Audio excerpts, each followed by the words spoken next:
쌓인 감정을 풀면 생산성이 올라간다.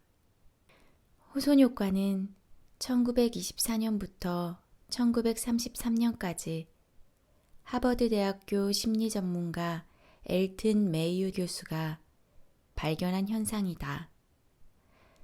1924년 11월 메이유 교수의 연구팀은 미국 서부에 있는 전기회사인 호손 공장을 찾았다. 7개의 단계적인 실험 중 근로자들의 임금, 휴식시간, 점심시간, 조명 등의 조건을 계속해서 바꾸고 이러한 외적 요인과 노동 생산성 사이에 어떤 관계가 있는지 발견하고자 했다. 그러나 유감스럽게도 외적 요인의 변화에도 불구하고 실험자들의 생산성은 조금도 오르지 않았다. 정확한 실험을 위해 메이요 교수 연구팀은 다시 약 2년간 2만여 명에 달하는 사람들의 의견을 인내심 있게 경청했다. 근로자들은 그들이 하고 싶은 말을 마음껏 하며 자신의 부정적인 감정도 마음껏 털어놓을 수 있었다. 그 결과 호손 공장의 생산성은 점점 높아졌다. 근로자들은 자신이 우수하다는 것을 스스로 증명해 보이기 위해 2배로 열심히 일했다. 이는 주목할 만한 결과였다. 이러한 기묘한 현상을 그때부터 호손 효과라고 부르기 시작했다. 일본의 마쓰시타 기업은 직원들의 감정 관리를 매우 중시한다. 마쓰시타의 각 생산 기지에는 은밀한 방 하나가 마련되어 있었다. 그 방 안에는 사람 모양의 샌드백이 있다. 어떤 직원이든 화가 나거나 가슴이 답답할 때는 사람 모양의 샌드백에게 큰 소리로 화를 내고 심지어 주먹으로 때리고 발로 차며 부정적인 감정을 표출했다. 직원들은 마쓰시타 내부에 있는 이 작은 방을 화풀이 방이라고 불렀다. 85% 이상의 직원들이 방으로 들어갈 때는 우울해 보이거나 화가 나 보였지만 나올 때는 홀가분한 표정이었다. 그 후 통계를 통해 이러한 표출 후의 사업 실적이 표출 전보다 훨씬 상승한 것을 발견할 수 있었다.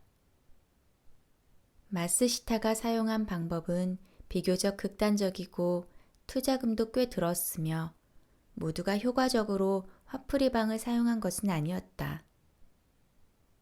그러나 우리에게 말해주는 한 가지는 감정 표출이 개개인의 심리 건강에 무시할 수 없는 작용을 했다는 점이다.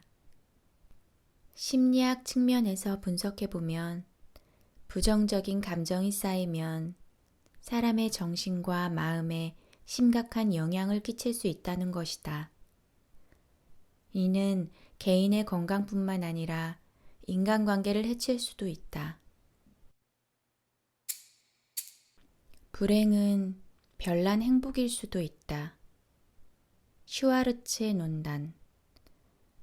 모든 나쁜 일은 우리가 그것이 나쁘다고 생각하는 경우에만 진짜 나쁜 일이 된다. 이것이 바로 유명한 슈와르츠의 논단으로 미국의 경영심리학자인 슈와르츠가 제기한 개념이다.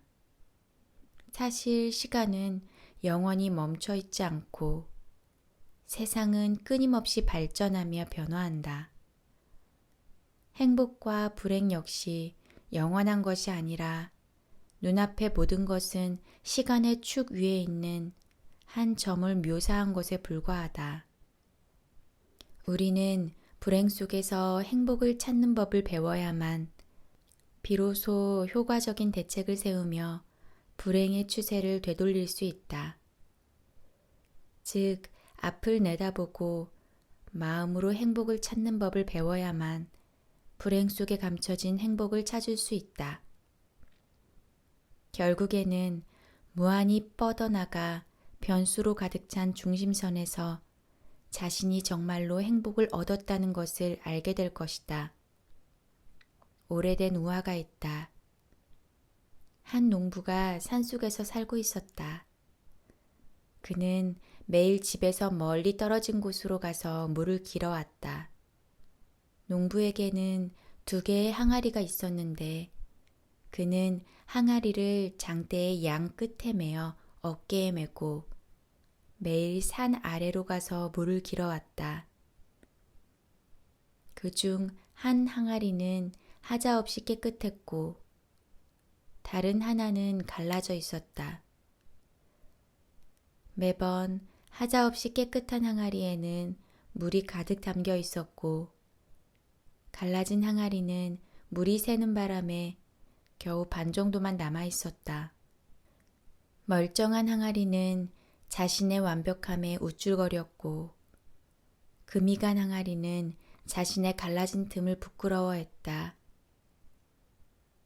어느 날 금간 항아리는 도저히 참을 수가 없어 농부에게 말했다. 저의 결함 때문에 주인님은 매번 겨우 반 정도의 물밖에 얻을 수 없고 주인님의 노동에 맞는 보답을 드리지 못해 미안합니다. 농부는 항아리에게 말했다. 물을 길어 집으로 돌아올 때 슬픔에 젖지 말고 그저 길가의 경치를 좀 보아라. 농부가 언덕을 오를 때 금이 간 항아리는 다시 물이 새는 것을 보며 늘 그랬듯 마음속으로 괴로웠지만 문득 그의 말이 생각나 아래를 한번 살펴보았다. 그때 항아리는 자신 밑에 아름다운 꽃들이 만발한 것을 보았다. 꽃들은 햇빛 속에서 행복하게 미소 짓고 있었다.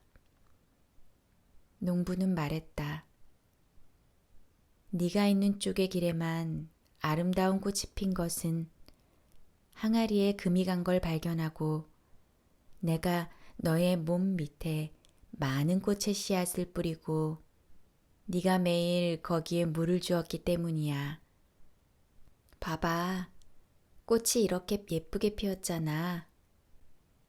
길가의 향기를 맡으며 금이 간 항아리는 환하게 웃었다. 이 세상에 완전 무결한 것이 없는 것처럼 순수한 행복 혹은 불행은 없다. 만약 불행이란 게 없다면 한 편의 문장에 영혼이 없고 한 편의 시에 사상이 없는 것과 같다. 화려한 미사여구나 단순한 감정 표출로는 다른 사람에게 깨우침을 줄 수 없고 그들을 깊이 생각하게 할 수 없다. 불행한 인생을 경험하지 못한 삶은 완전한 삶이 아니므로 불행은 인생에서 반드시 거쳐야 할 길이다. 행복과 불행의 유일한 차이점은 그것을 바라보는 시각의 차이일 뿐이다. 슈아르츠의 논단이 우리에게 말하는 것은 삶의 모든 행운과 불행을 태연히 받아들이는 법을 배워야 한다는 점이다. 불행 중에도 행복을 경험할 수 있다. 어떤 사람은 우리의 삶은 양파를 까는 것과 같아서 항상 우리를 눈물나게 만든다고 말한다. 어떤 불행은 양파처럼 우리를 바로 눈물을 흘리게 만든다. 하지만 다른 각도로 보면 불행은 여전히 모든 사람의 삶에 있는 경험 중 일부이고 별난 행복일 수도 있다. 버릴수록 행복해진다. 디드로 효과. 프랑스의 철학가인 드니 디드로가 쓴 에세이에 나오는 일화가 하나 있다. 어느 날 친구가 그에게 정교하고 고급스러운 가운 하나를 선물했다. 디드로는 이 선물을 받고 매우 기뻤다. 그런데 그가 이 화려한 가운을 입었을 때 갑자기 집 안에 있는 가구들이 몹시 낡아 보였다. 색도 유행이 지났을 뿐만 아니라 스타일도 지금 입고 있는 가운과 어울리지 않았다. 가운에 어울리기 위해 그는 새 가구를 구입했고 결국 주위의 모든 환경을 가운의 품격에 맞췄다. 그런데 이렇게 바꾸고 나니 오히려 그는 불편했다.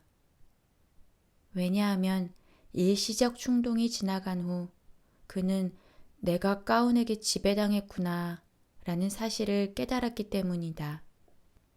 디드로 효과는 인간이 벗어나기 힘든 10대 심리 중 하나이기도 하다.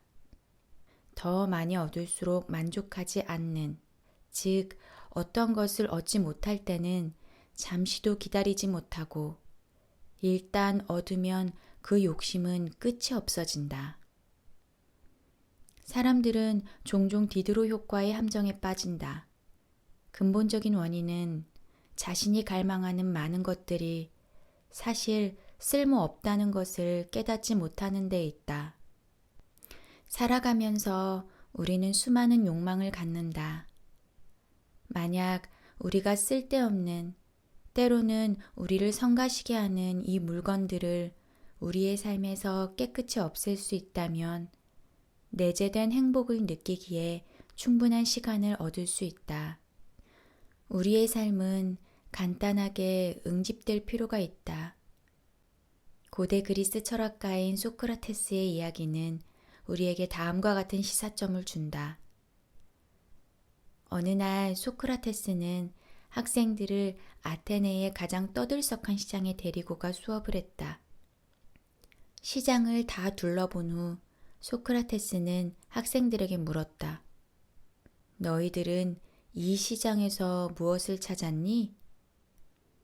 학생들은 중구난방으로 대답했다. 시장에는 물건도 정말 많고 볼 것과 놀 것도 정말 많아요. 헤아릴 수 없이 많은 놀거리, 옷가지와 음식, 주거지 등 모든 것이 다 있어요. 선생님 수업만 아니라면 저희는 분명 물건을 잔뜩 싸서 집에 돌아갔을 거예요. 소크라테스는 고개를 저으며 다시 말했다. 나는 너희들과 반대로 생각한단다. 이 시장에서 내가 발견한 건 이 세상에 우리가 실제로 필요한 물건은 그렇게 많지 않다는 거야. 이어서 소크라테스는 말했다. 행복한 삶은 아주 간단해. 예를 들어 가장 좋은 방은 필요한 물건만 있고 쓸모없는 물건은 많지 않은 방이라는 거야. 디드로 효과에서 벗어날 수 있는 유일한 방법은 자신의 과한 욕망을 억제하고 줄이는 것이다. 번잡하고 무의미한 욕망을 버린다면 자신의 삶을 더욱 충실하고 간단하며 아름답게 만들 수 있다.